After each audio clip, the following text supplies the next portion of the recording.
እንዴት ነህ ጓደኛዬ? ምን ነው የደካከመ ትመስላለህ? ሰላም አይደለህም እንዴ?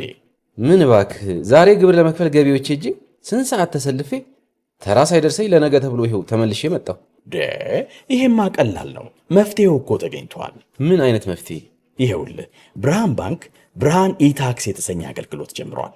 ይህ አገልግሎት ከገቢዎች ሚኒስቴር ጋር በመተባበር የሚሰጥ አገልግሎት ስለሆነ የግብርህን የገቢዎች ሰነድ ቁጥር በመያዝ ከዚያ የብርሃን ባንክ ደንበኛ ከሆንክ ከፈለግ በሞባይል ባንክ አገልግሎት አሊያም በብርሃን ኢንተርኔት ባንክ አገልግሎት ግብርህን መክፈል ትችላለህ። የባንኩ ደንበኛ ካልሆንክ ደግሞ ወደ ቀረበ የብርሃን ባንክ ቅርንጫፍ ሄደህ ግብርህን መክፈል ነው። ዋው! ይሄማ ትልቅ የምስራች ነው። ቀኔን ያበራኸው። አዎ፣ በብርሃን ባንክ ኢታክስ የግብር ክፍያ አገልግሎት ከረጃጅም ሰልፍ ድነው በፈለጉት ሰዓት በማንኛውም ቦታ ሆነው ግብርዎን መክፈል ይችላሉ። ብርሃን ኢታክስ ፈጣን የግብር መክፈያ አማራጭ። ብርሃን ባንክ እንደ ስማችን ብርሃን ነው ስራችን። እንዴት አላችሁ የተወደዳችሁ? በማንቸስተር ዩናይትድ የብሩኖ ፈርናንዴዝ መጎዳትና ምናልባት ጉዳቱ ለወር ገደማ በትንሹ ከሜዳ ሊያርቀው ይችላል የሚሉ ሪፖርቶች መሰማታቸውን ተከትሎ የማንቸስተር ዩናይትድ አማካይ ክፍል ላይ ተጨማሪ ትኩረት እንዲያልፍ ሆኗል። ለረጅም ጊዜ ቸል የተባለ ዲፓርትመንት ነው የሚል ብዙ አስተያየት እንደሚሰጥ እናውቃለን። እንዲያውም ታስታውሱ እንደሆነ ፕሮግራማችንንም ነገር ብላችሁ የምትከታተሉ ሰዎች ልብ ብላችሁት ሊሆን እንደሚችል ባለፈው ክረምት የካርሎስ ባሌባ ስም በሰፊው መነሳት ጀምሮ በነበረበት ጊዜ ዩናይትድ አሁን በአሰልጣኝ ሩበን አሞሪም ከዛ በፊት በነበሩት በኤሪክ ቴን ሃግ ዘመን ብቻ ሳይሆን ከአሌክስ ፈርጉሰን የመጨረሻዎቹ ዓመታት ጀምሮ የማንቸስተር ዩናይትድ የአማካይ ክፍል ቸል የተባለ ነው በዝውውሮች ላይ እንል ነበር። አሁን ሰሞኑን እየተፈጠሩ ያሉት አንዳንዶቹ ክስተቶች ለረጅም ጊዜ የቆየው አንደር ኢንቨስትመንት ማንቸስተር ዩናይትድ በቂ ዝውውሮችን በአማካይ ስፍራ ላይ የሚጫወቱ ተጫዋቾችን ለማስፈረም ኢንቨስት ባለማድረጉ ምክንያት ደግሞ በአማካይ ስፍራ ላይ በመጀመሪያ አሰላለፍ ውስጥ የሚካተቱት ሁለት ተጫዋቾች አሁን የተጎዳው ባለመደበት ሁኔታ ብሩኖ ፈርናንዴዝ እና ካሰሚሮ ሁለቱም ታላላቅ ተጫዋቾች ናቸው። ካሰሚሮ በ6 ቁጥርነት ሚና በሚድፊልድ ዲስትሮየርነት በእኛ ዘመን ካየናቸው ምርጥ የአማካይ ተከላካዮች ምርጥ ኳስ ነጣቂ አማካዮች መካከል አንደኛው የነበረ ቢሆንም በማንቸስተር ዩናይትድም በጣም ጥሩ ጊዜያት ደግሞ በዛው ልክ አስቸጋሪ ጊዜያት የነበሩት ተጫዋች ነው። ነገር ግን 34 ዓመት ይሆናል በቅርብ ጊዜ። ስለዚህ የዩናይትድ የረጅም ጊዜ መፍትሄ አይደለም በጭራሽ። ደግሞ የዚህ ውድድር ዘመን መጨረሻ ላይ ኮንትራቱም ያበቃል። እንዲያውም በአንዳንድ የውድድር ዘመኖች በነበሩት ደካማ ብቃቶች የተነሳ ይህንን ያህል ጊዜ በማንቸስተር ዩናይትድ ይቆያል የሚል ግምት አልነበረም። አሁን በዚህ የውድድር ዘመን በንጽጽር ጥሩ እየተጫወተ ነው። ግን የማንቸስተር ዩናይትድ የተከላካይ መስመር 28 ጎሎች ተቆጥረውበታል። ስለዚህ የካሴሚሮ ጥሩ መጫወት ብቻውን የማንቸስተር ዩናይትድን የኋላ ተጋላጭነት አልቀነሰውም። በተለይ እሱ ተቀይሮ በሚወጣበት ጊዜ ማንቸስተር ዩናይትድ ብዙ ጎሎች ሲቆጠሩበት እናስተውላለን። የበቀደሙ የአስቶን ቪላ ጨዋታ ላይ ደግሞ በቅጣት ምክንያት አልነበረም፣ ግን የረጅም ጊዜ መፍትሄ አይደለም። ብሩኖ ፈርናንዴዝም ቢሆን 31 ዓመቱ ነው። ካለው ጥንቃቄ የተሞላበት ሕይወት አንጻር ረጅም ጊዜ እየተጫወተ መቆየት ይችል ይሆናል፣ ግን የወደፊቱ ተጫዋች አይደለም። ካሰሚሮም ቢሆን ሌሎቹ ሁለት አማራጮች ዩናይትድ ይሄ ውድድር ዘመን ሲጀምር 4 ንጹህ አማካዮችን ብቻ ይዞ ነው የውድድር ዘመኑን የጀመረው። ሌሎቹ ሁለት ተጫዋቾች በሩበን አሞሪም እምነት የሚጣልባቸው አይደሉም። ምንም እንኳ በስፖርቲንግ ሊዝበን አብሮት በስኬት ቢሰራም እና ወደ ፓሪስ ሳን ጀርማ ለመዘዋወሩ ትልቁ ምክንያት የአሞሪም ማሰልጠን ቢሆንም ወደ ፕሪሚየር ሊግ ከመጣበት ጊዜ ጀምሮ ግን በፍጹም እየተሳካለት ያለ ተጫዋች አይደለም። እንዲያውም ታስታውሱ እንደሆነ ከዩሮፓ ሊግ ፍጻሜ በኋላ በልምምድ ሜዳ ላይ ለአሌሃንድሮ ጋርናቾ ክለብ ፈልግ ብሎ ነግሮታል ተብሎ በተነገረበት በዚያ ዘገባ የአሰልጣኝ ሩበን አሞሪም ቁጣ በኡጋርቴም ላይ ተሰምቶ ነበር። በፍጹም በፖርቱጋል እንደማስታውስ አይደለም ብሎ ነግሮታል የሚል ዘገባ በጊዜው ሰምተን ነበር። ይህንን ተጫዋች በመጨረሻ አያምንበትም። በቀደም ከአስቶን ቪላ ጋር በነበረውም ጨዋታ የካሴሚሮ መቀጣት የኮቢ ሜኑ መጎዳትም አግዞ ነው እዛ ጨዋታ ላይ መጀመሪያ አሰላለፍ ውስጥ የተካተተው። ከዚያ ባሻገር ኮቢ ሜኑ ትልቅ አጀንዳ ነው የውድድር ዘመኑን በሙሉ። እንደምታውቁት ከጥቂት ጊዜ በፊት ለአውሮፓ ዋንጫ ፍጻሜ ለእንግሊዝ ብሔራዊ ቡድን ይጫወት የነበረ ተጫዋች ነው። ግን በአንዳች ምክንያት ሩበን አሞሪም ይህንን ተጫዋች ብዙ አይተማመንበትም። በየጋዜጣዊ መግለጫው ማንኩኒያን በመሆኑ የተነሳ ከጥቂት ጊዜ በፊት ትልቅ ተስፋ አሳይቶ የነበረ ተጫዋች በመሆኑ የተነሳና ትልቅ ተሰጥኦ ነው ተብሎ ስለሚታመንም ለምን አታሰልፈው የሚል የጋዜጣዊ መግለጫ ውጥረቶች ያሉባቸው ምልልሶች ከጋዜጠኞች ጋር ሲያደርግ እናያለን። እንዲሁም አንዳንዶቹ ላይ የአካዳሚ ተጫዋቾችንማ በጨራሽ አታምንባቸውም የሚል አስተያየት ጭምር በጄሚ ጃክሰን በሚባል የጋርዲያን ጋዜጠኛ እንዲሰጥበት ጭምር አድርጎ ነበር በዛው ፕሬስ ኮንፈረንስ ላይ ማለት ነው። ስለዚህ ዩናይትድ የአማካይ ክፍሉ አሁን ያሉት አማራጮች በጣም ውስን ናቸው። እዚህ ላይ ቅጣትና ጉዳት በሚመጣበት ጊዜ አሁን በቦክሲንግ ዴይ በሚባለው በእነሱ ዲሴምበር 25 ነው ገና። ስለዚህ በማግስቱ በሚደረገው ጨዋታ ላይ ካሴሚሮ ከቅጣት ይመለሳል። ብሩኖ የለም። እንደ አሰልጣኝ አስተያየት ኮቢ ሜኑም የሚሰለፍ አይመስልም። ስለዚህ ሌላ መፍትሄ መፈለግ አለበት ማለት ነው። በቀደም ከብሩኖ ፈርናንዴስ ተጎድቶ መውጣት በኋላ የመሀል ተከላካይ የሆነውንና ከረጅም ጊዜ ጉዳት የተመለሰውን ሊሳንድሮ ማርቲኔዝን ነው በዚያ ቦታ ላይ የተጠቀመው። ይህንን ተጫዋች እዛ ቦታ ላይ የምጠቀመው የሚያሳስብ ሁኔታ ሲፈጠር በኢመርጀንሲ ጊዜ ነው ብሎ አስተያየት ሰጥቶ ነበር አሰልጣኙ። አሁን ዩናይትድ እንደዛ ሁኔታ ውስጥ ነው ያለው። ግን ታይምስ አንድ ኢንትረስቲንግ ዘገባ አውጥቶ ነበር ማንቸስተር ዩናይትድ ምን ያህል ይህንን ዲፓርትመንት ችላ ብሎት እንደቆየ ለመግለጽ።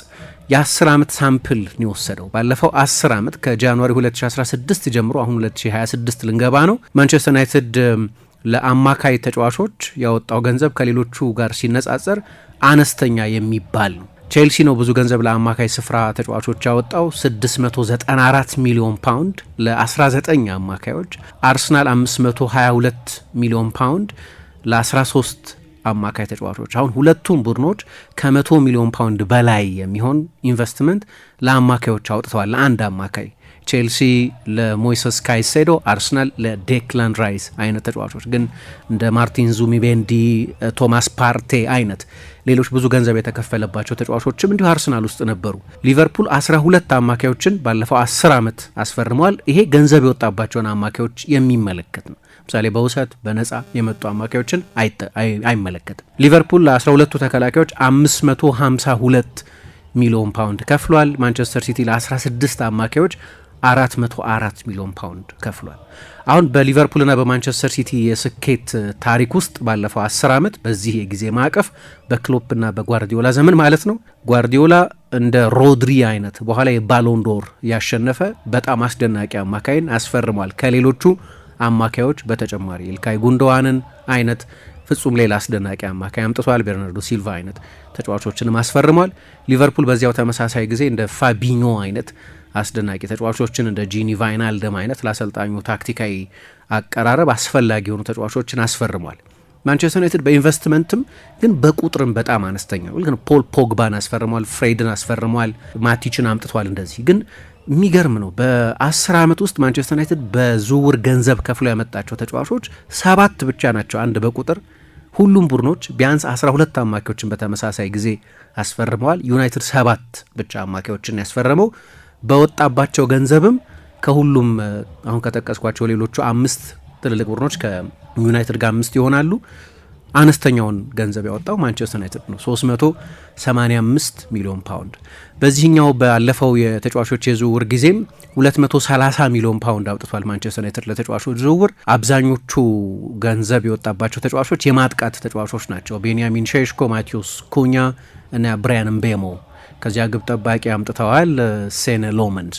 አማካይ ክፍሉ ግን በድጋሚ ተዘሏል። ይሄ ደግሞ ባለፉት ዓመታት የነበረውን ፓተርን የተከተለ ነው። በቅርብ ጊዜም ማንቸስተር ዩናይትድ በአማካይ ክፍሉ ስፍራ ላይ እንዴት በሌሎቹ ትልልቅ የእንግሊዝ ቡድኖች የፉክክር ብልጫ እንደተወሰደበት የምታዩት ከትራንስፈር ማርኬት የተጠቀሰ መረጃ ነው። ሊቨርፑል ከ1 እስከ 25 ብዙ ገንዘብ የወጣባቸው አማካዮች ዝርዝር ውስጥ በአጠቃላይ ወይም ደግሞ በእድሜያቸው፣ በብቃታቸው፣ በኮንትራታቸው ርዝመትም ትራንስፈር ማርኬት የተጫዋቾችን የገበያ ኤቫሉዌሽን ያወጣል እና ከ1 እስከ 25 ባሉ ዝርዝሮች ውስጥ ሊቨርፑል 4 አማካዮች አሉት። ፍሎሪያን ቪት፣ ራያን ክራፈንበርግ፣ አሌክሲስ መካሊስተር ና ዶሚኒክ ዞቦዝላይ።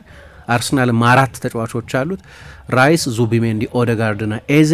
ቼልሲ 3 ተጫዋቾች አሉት፣ ፓልመር፣ ካይሴዶ ና ፈርናንዴዝ። ሲቲ 2 ተጫዋቾች አሉት፣ ሮድሪ ና ራይንደርስ።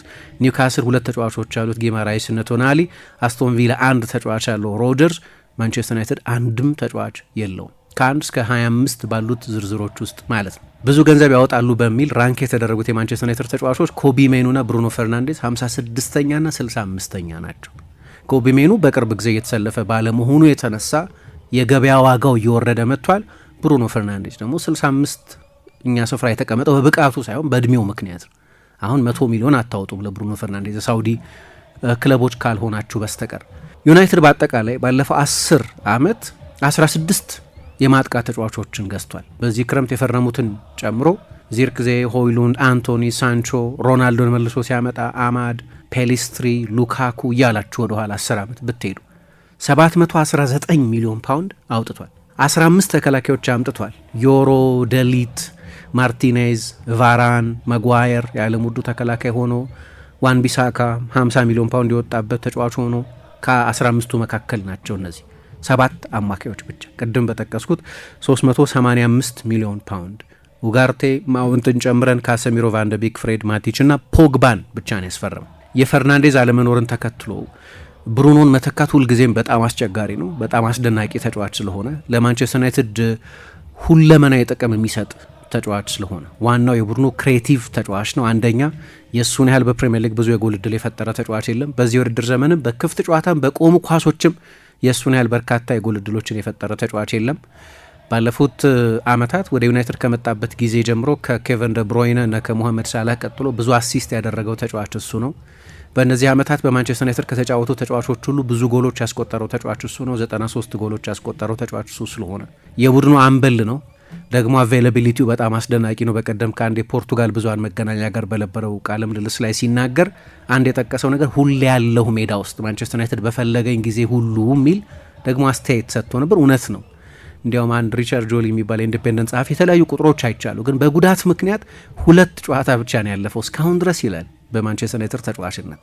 አንዳንዶች 3 ሲሉ አይቻለሁ፣ ግን በጉዳትና በቅጣት በድምሩ ደግሞ ወደ ማንቸስተር ዩናይትድ ከመጣበት ጊዜ ጀምሮ 15 ጨዋታ ብቻ ያለፈው ተጫዋች ነው። ሁሌ ሜዳ ውስጥ የማይታጣ ተጫዋች ነው። አሁን ለማንቸስተር ዩናይትድ ያለ ብሩኖ መጫወት ወደ አዲስ ፍጹም ወደ ተለየ ቀጠና ባለፉት 5 ዓመታት በትንሹ ከጃንዋሪ 2020 ጀምሮ ወደ ዩናይትድ ከመጣበት ጊዜ ጀምሮ ያለሱ ጥቂት ጨዋታዎችን ብቻ ስለሆነ ያደረገው ዩናይትድ ያለ ብሩኖ ምን እንደሚመስልም አናውቅም። በእርግጥ እነዚህ 5 ዓመታት የተዋጣላቸው ስኬት ዓመታት ነበሩ ለማለት ቢያስቸግርም፣ ግን በእነዚህ መጥፎ ዓመታት አንድ የሆነ የተስፋ ምልክት፣ አንድ ኮንሲስተንትሊ በላቀ ደረጃ ብቃቱን በከፍተኛ ሁኔታ ሲወጣ ያየነው ተጫዋች ብሩኖ ፈርናንዴዝን ብቻ ነው። ለዚህ ነው እንደ አንድ የተስፋ ነጸብራቅ ብቻ በአስቸጋሪ ጊዜ በጨለማው ወቅት የታየ ብርሃን አድርገው ሰዎች የሚያዩት እና ያለሱ መጫወት ቀላል ነገር አይደለም። ግን እሱም ቢሆን አሁን የሚጫወትበት ቦታ አማካይነት የሱ ፕሪፈረብል የሆነ ቦታ አይደለም፣ መርጦ የሚጫወትበት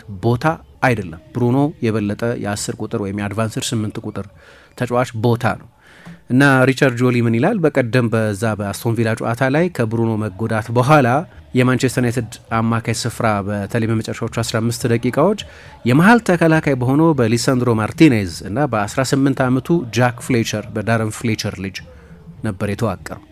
የአስቶን ቪላ አማካይ ስፍራ በዛ ጨዋታ ላይ ደካማ የነበረ እንኳ ቢሆን ነገር ግን ቢያንስ በጣም ምርጥ አማራጮች ነበሩት። ዩሪ ተለሞንስ ለፈረንሳይ ብሔራዊ ቡድን የተጫወተው፣ ካማራ የቀድሞ የማርሴይ ተጫዋች፣ አማዱ ኦናና ማንቸስተር ዩናይትድ የፈለጋቸው ናቸው። እነዚህ አብዛኞቹ ደግሞ ወደ ፔሪፌሪ ወደ መስመር ወጥተው እንዲጫወቱ የተደረጉት ጆን መጊን እና በጣም አስደናቂ ብቃት ላይ የሚገኘው ሞርጋን ሮጀርስ ሌሎቹ ተጫዋቾች ናቸው። ስለዚህ ዩናይትድ አሁን ያለበት እጥረት የሆነ ጊዜ አሌክስ ፈርጉሰን እጅ አጥሯቸው ራፋኤል ዳ ሲልቫን እና ጂሱን ፓርክን በአማካይ ስፍራ ላይ እንዳጣመሩበት አይነት ዘመን ይመስላል ይላል። ያለፈውን 10 ዓመት የማንቸስተር ዩናይትድን አንደር ኢንቨስትመንት አነሳሁ እንጂ ከኤሪክ ቴን ሃግ መሾም ጀምሮ ከ2022 በእኛ ክረምት ጀምሮ ዩናይትድ 900 ሚሊዮን ፓውንድ ገደማ ወይ በዩሮ ወደ 1 ቢሊዮን ዩሮ ገደማ ለዝውውር አውጥቷል።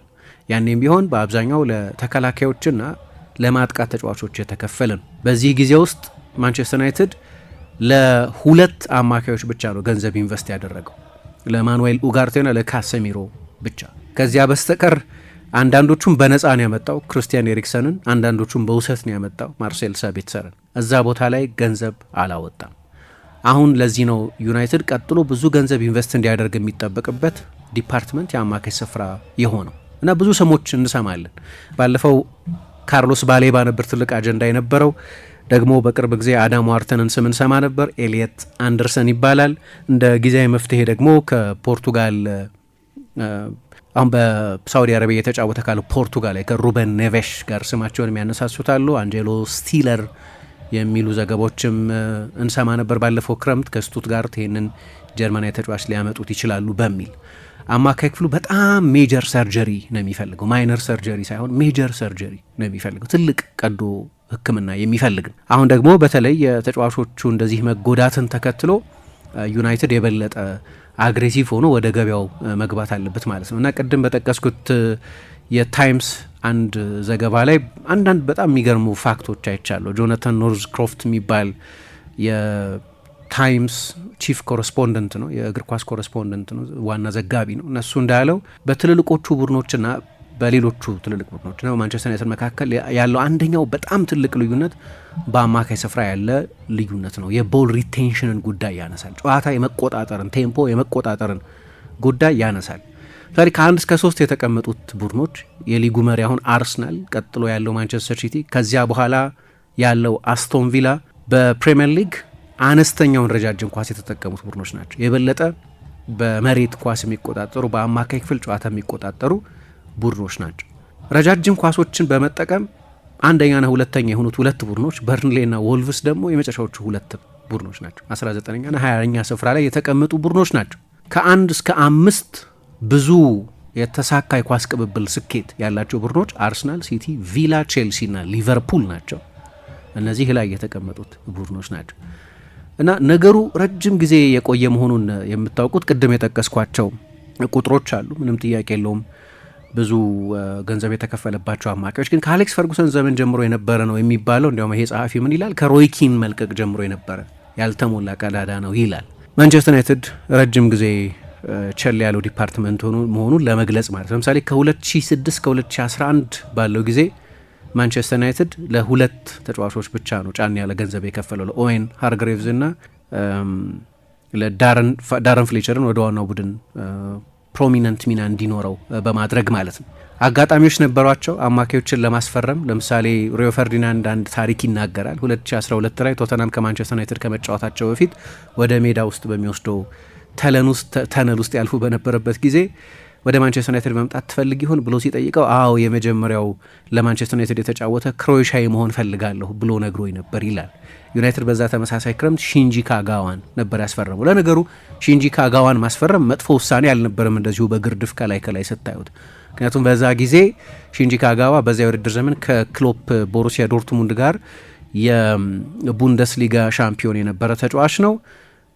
መጥፎ ውሳኔ የሆነው መጥቶ የሰጠውን አገልግሎት ካየን በኋላ ነው። ስለዚህ እንዲህ ሃንድሳይት ነው እንደዛ የምንለው፣ ግን ኦሪጂናል ሀሳቡን ብዙ መተቸት ያስቸግራል። ግን ሉካ ሞድሪች ደግሞ በሪያል ማድሪድ የጻፈውን ታሪክ ስታዩ አንድ ሌጀንደሪ አማካይን ማስፈረም የሚችልበት እድል ማንቸስተር ዩናይትድ እንዳመለጠው ያብራራላችኋል። በመጨረሻው የሰር አሌክስ ፈርጉሰን ሲዝን በ2012-13 የውድድር ዘመን የዩናይትድ አማካይ ክፍል የተዋቀረው እድሜው ከ40 ዓመት በላይ በሆነው ራያን ጊግስ፣ 38 ዓመቱ በነበረው ፖል ስኮልስ፣ በፊል ጆንስ የመደበኛ ስፍራ የመሀል ተከላካይ በሆነው በእርሱ በአንደርሰንና በቶም ክሌቨርሊ ነው የነበረው። ሌላኛው እንግዲህ ካሪክ ነው። ካሪክ በጣም የተዋጣለት ተጫዋች ነበር። ለዚህ ነው አሌክስ ፈርጉሰን ዴቪድ ሞይስን የእሳቸው ተተኪ አድርገው በመረጡ ጊዜ ከሞይስ ጋር ሲነጋገሩ በመኖሪያ ቤታቸው አማካይ ያስፈልገናል፣ እንደ ሴስክ ፋብሪጋዝ ያለ አማካይ የሚል ምክር ለግሰዋቸው ነበር። ፋብሪጋዝን ለማስፈረም ጥረት አድርገው ነበር። ተጫዋቹ በመጨረሻ በባርሰሎና በቆየት ወሰነ። ከሁለት ዓመት በኋላ ወደ ቼልሲ ተዘዋወረ። ሞይስ ወደ ሚዩኒክ ሄደው በፌብሩዋሪ 2014 ክሩስም ሞይስም አረጋግጠውታል። ይህን ነገር ከቶኒ ክሩስ ጋር ተስማምተው ነበር።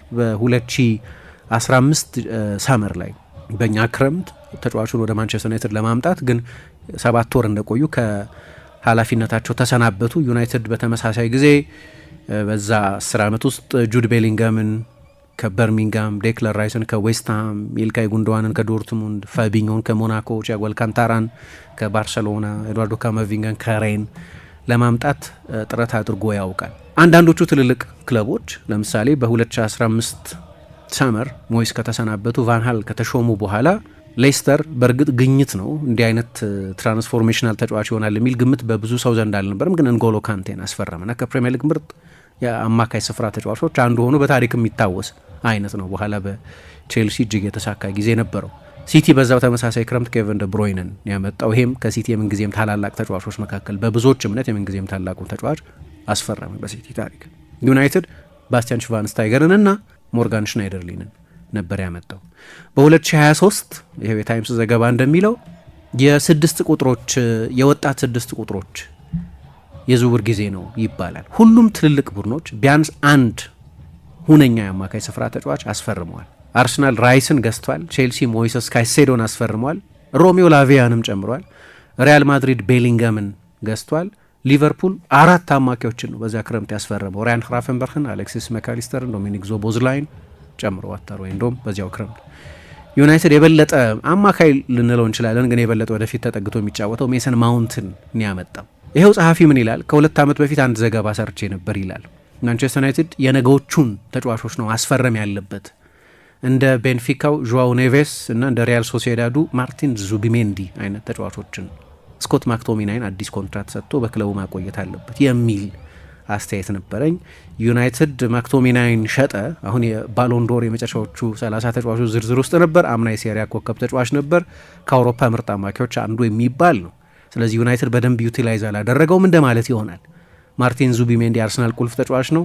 ዡዋው ኔቬስ ለፓሪስ ሳን ጀርመን ታሪካዊ ሲዝን ትልቅ አስተዋጽኦ የነበረው ተጫዋች ነው። ዩናይትድ ረጅም ጊዜ ቻል ያለው ዲፓርትመንት መሆኑን ያሳያቸዋል። ለዚህ ነው አሁን ዩናይትድ ተጫዋች ሊያስፈርም ነው በተባለ ቁጥር የአማካይ ስፍራ ተጫዋቾችን የምንሰማው። እኔ ባሌባን በተመለከተ ቅድም ሳነሳ የዩናይትድ በታሪክ የነበሩት ምርጦቹ ቡድኖች ሁሉ ከ1950ዎቹ 60ዎቹ ጀምሮ በሰር ማትበዝቢ ዘመን ከነበሩት ዘመናት ጀምሮ አማካይ ክፍል ምርጥ አማካዮች ነበሩት። 1950ዎቹ ላይ እንደ ጃኪ ብሌንች ፍላወር፣ ደንከን ኤድዋርድስ ና ኤዲ ኮልመን አይነት ተጫዋቾች፣ 1960ዎቹ ላይ ኖቢ ስቲልስ፣ ፓዲ ክሬናርድ፣ ቦቢ ቻርልተን አይነት አማካዮች፣ በአሌክስ ፈርጉሰን ዘመን ብሪያን ሮብሰን፣ ፖል ኢንስ፣ ሮይ ኪን፣ ፖል ስኮልስ፣ ዴቪድ ቤከም፣ ራያን ጊግስ አይነት ምርጥ አማካዮች ነበሯቸው። በእርግጥ ቤካም እና ጊግስ የሁለቱ መስመር ተጫዋቾች መሆናቸው እንደተጠበቀ ሆነ።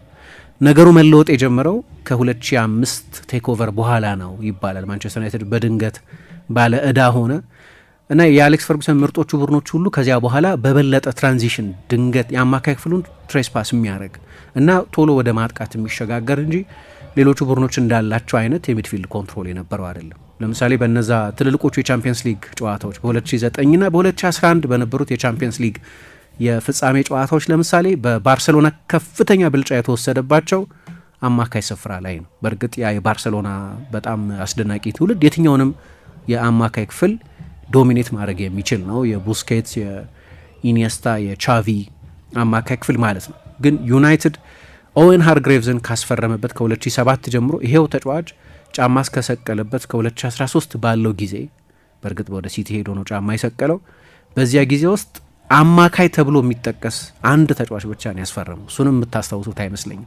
ኒክ ፓወል የሚባል አማካይ ነው ያስፈረመው። እንዲያውም እንደ ሁለተኛ አጥቂ ነው የሚመድቡት አንዳንድ ሰዎች፣ ግን በዛ ሚና ቢሆን የጎላ ጥቅም የሰጠ ተጫዋች አይደለም። በአሌክስ ፈርጉሰን የመጨረሻ ሲዝን እንዴት የሚድፊልድ ኮንትሮል እንዳልነበረው የምታስታውሱት አንድ በቻምፒየንስ ሊግ ከምድቡም አላለፈም ካልተሳሳትኩ 16 ጨዋታዎችን በአንድ የጎል ልዩነት ብቻ ነው ያሸነፈው እና ከዚያ በኋላ ባለፉት 12 ዓመታት ቅድም የ10 ዓመት ሳምፕል ነው ሳነሳ የነበረው የተፈጸሙት አንዳንዶቹ ዝውውሮችም የተሳኩ አልነበሩም ከጥቂቶቹ በስተቀር። ምናልባት አንደር ሄሬራ፣ ብሩኖ ፈርናንዴዝ አማካይ ነው ብለን ካሰብን ግን ብዙዎቹ ያልተሳኩ ነበሩ። ሶፊያን አምራባት፣ ማርሴል ሳቢትሰር በውሰት የመጡት ናቸው። እነዚህ ኡጋርቴ፣ ቫንደ ቢክ፣ ባስቲያን ሽቫንስታይገር፣ ሞርጋን ሽናይደርለን ፖግባ ከወጣበት ገንዘብ አንጻር ያለሙድኑ ተጫዋች ሆኖ ነው የመጣው እና ከነዚህ መካከል አሁን ሁሉንም በጠቅስ ብዙ ናቸው ግን ከነዚህ መካከል በፍጹም ተሳክቶለታል የምትሉት ብሩኖ ፈርናንዴዝ ነው። እሱንም ጥልቅ አማካይ አድርጎ መቁጠር ያስቸግራል እና ዩናይትድ በተለያዩ ጊዜያት አሁን በሌሎች ክለቦች ከፍተኛ ጥቅም ያላቸው ከፍተኛ አገልግሎት እየሰጡ ያሉ ተጫዋቾችን አስፈርሞ ወደ ፓወርነት መሸጋገር ሳይችል ቀርቷል። አሁን የፓሪስ ሳን ጀርመን አማካይ ክፍል ባለፈው የውድድር ዘመን እንዴት አይነት አስደናቂ አማካይ ክፍል ነበር! ሁሉንም ውድድሮች ያሸነፈው የአማካይ ክፍል ከዓለም የክለቦች ዋንጫ በስተቀር ኔቬስ፣ ፋቢያን ሩይዝ እና ቪቺኛ የነበሩበት የአማካይ ክፍል እና ኤሊት ቡድኖች ሁሉ ጨዋታ ዶሚኔት ማድረግ የሚችሉት በአማካይ ስፍራ ነው እና የአሌክስ ፈርጉሰን ቡድኖችም ቢሆን እንዲህ አይነት ችግር ነበረባቸው እና ብዙ ጊዜ ይቸገሩ ነበር። ለምሳሌ ባየር ሚኒክ በ2001 በተሸነፉ ጊዜ ደግሞ በዚሁ ቡድን በ2007 ሲረቱ በሚላን የዳይመንድ ሚድፊልድ ደግሞ ቅድም ባልኩት በ2007 ሲዝን እንዴት እንደተቸገሩ ስናይ ችግሩ 20 ዓመት የዘለቀ ነው። አንዳንዶች ከሮይኪን መልቀቅ በኋላ ይላሉ። ሮይኪን መልቀቁን ተከትሎ እንደሱ አይነት የፓወር ሚድፊልደር ለማምጣት ሞክረው ነበር፣ ግን እንደ ኤሪክ ጄምባ አይነት ያልተሳካላቸው ተጫዋቾችን ያመጡት። አሁን የበለጠ እንግዲህ ዴታ ሌድ ለመሆን እየሞከረ ነው፣ ግን አሁን የብሩኖ መጎዳትን ተከትሎ ይኸው ችግር የበለጠ ኤግዛስፐሬትድ ሆኗል። አማካይ ክፍሉ ላይ ምን ያህል አነስተኛ ኢንቨስትመንት እንደነበር የሚያሳይ ነው። እንደው ከጉዳት ነጻ ቢሆኑና ሁሌ ቢሰለፉ እንኳን ካሴሚሮና ፈርናንዴዝ አንደኛ የታክቲካል ስዊታቢሊቲ ጥያቄ ይነሳል። ይሄ ሁለት አማካዮችን ብቻ ለሚጠቀመው የሩበን አሞሪም ሲስተም ፎርሜሽን ለምንለው የሚሆን አትሌቲሲዝም ያላቸው ተጫዋቾች አይደሉም። በቂ ፊዚካል ፓወር ያላቸው ተጫዋቾች አይደሉም። በእድሜም በጋራ 64 ዓመታቸው ነው። አሁን በቅርብ ጊዜ ማንቸስተር ዩናይትድ ጊግስን እስከ 40፣ ስኮልስን እስከ 39፣ ካሪክን እስከ 36፣ ኤሪክሰን እና ማቲችን እስከ 33፣ ለ31 ዓመቱ ሽቫንስታይገር የ3 ዓመት ኮንትራት የመስጠት ታሪክ ነበረው እና እንግዳ የሆነ ፖሊሲ ነው ያለፈው 10 ዓመትንም 20 ዓመትንም ብታዩ ማንቸስተር ዩናይትድ የተከተለው። ስለዚህ ነገሩ ረጅም ጊዜ የሚወስድና ትልቅ ስር ነቀል መፍትሄ የሚፈልግ ይመስላል እና በአንድ ወጣት አማካይ ብቻ ባሌባን በማምጣት ብቻ የሚሞላ አይደለም። ወይም አዳም ዋርተንን ወይም ኤሌት አንደርሰንን ወይ ሌላ ተጫዋች በማምጣት ብቻ የሚተካ አይደለም። ደግሞ አሁን አማካዮች ፕሪሚየም ዋጋ የሚከፈልባቸው ናቸው።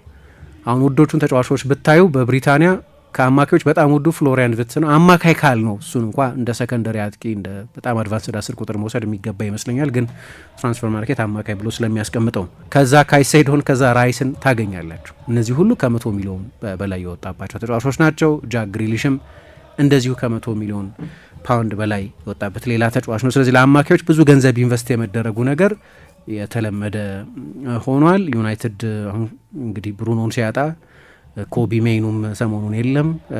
ደግሞ የኒውካስል አማካይ ክፍል በፕሪሚየር ሊግ ጥራት ካላቸው አማካይ ክፍሎች መካከል አንደኛው ነው። ኒውካስል እንደ ቡድን ኢንኮንሲስተንት ቢሆንም ግን ይሄ የአማካይ ክፍል ከፍተኛ ጥራት ያለው ነው። ሳንድሮ ቶናሊ፣ ብሩኖ ጊማራይሽ አሁን የለም ሰሞኑን፣ ጆኤሊንተን ግን ጃኮብ ራምሴ አይነት ተጫዋቾች ያሉት ነው። በሰከንድ ፊድል ያሉት ጆ ዊሎክ አይነት ተጫዋቾችም ጠቃሚ የስኳድ ተጫዋቾች ናቸው። በቅርብ ጊዜ ማይሊ የሚባል ተጫዋችን መጠቀም ጀምረዋል በፉልባክነት፣ ግን አማካይ ነው መደበኛ ቦታው። ከኒውካስል ጋር ብታወዳድሩት ሳይቀር የማንቸስተር ዩናይትድ አማካይ ክፍል በተለይ በቁጥር በዴብዝ ከፍተኛ ችግር ያለበት መሆኑን ማስተዋል ትችላላችሁ። እንዴት ነህ ጓደኛዬ? ምን ነው የደካከመህ ትመስላለህ። ሰላም አይደለህም እንዴ? ምን እባክህ፣ ዛሬ ግብር ለመክፈል ገቢዎች ሄጄ ስንት ሰዓት ተሰልፌ ተራ ሳይደርሰኝ ለነገ ተብሎ ይኸው ተመልሼ መጣሁ። ይሄማ ቀላል ነው። መፍትሄው እኮ ተገኝቷል። ምን አይነት መፍትሄ? ይኸውልህ ብርሃን ባንክ ብርሃን ኢታክስ የተሰኘ አገልግሎት ጀምሯል። ይህ አገልግሎት ከገቢዎች ሚኒስቴር ጋር በመተባበር የሚሰጥ አገልግሎት ስለሆነ የግብርህን የገቢዎች ሰነድ ቁጥር በመያዝ ከዚያ የብርሃን ባንክ ደንበኛ ከሆንክ ከፈለግ በሞባይል ባንክ አገልግሎት አሊያም በብርሃን ኢንተርኔት ባንክ አገልግሎት ግብርህን መክፈል ትችላለህ። የባንኩ ደንበኛ ካልሆንክ ደግሞ ወደ ቀረበ የብርሃን ባንክ ቅርንጫፍ ሄደህ ግብርን መክፈል ነው። ዋው! ይሄማ ትልቅ የምስራች ነው። ቀኔን ነው ያበራኸው። አዎ በብርሃን ባንክ ኢታክስ የግብር ክፍያ አገልግሎት ከረጃጅም ሰልፍ ድነው በፈለጉት ሰዓት በማንኛውም ቦታ ሆነው ግብርዎን መክፈል ይችላሉ።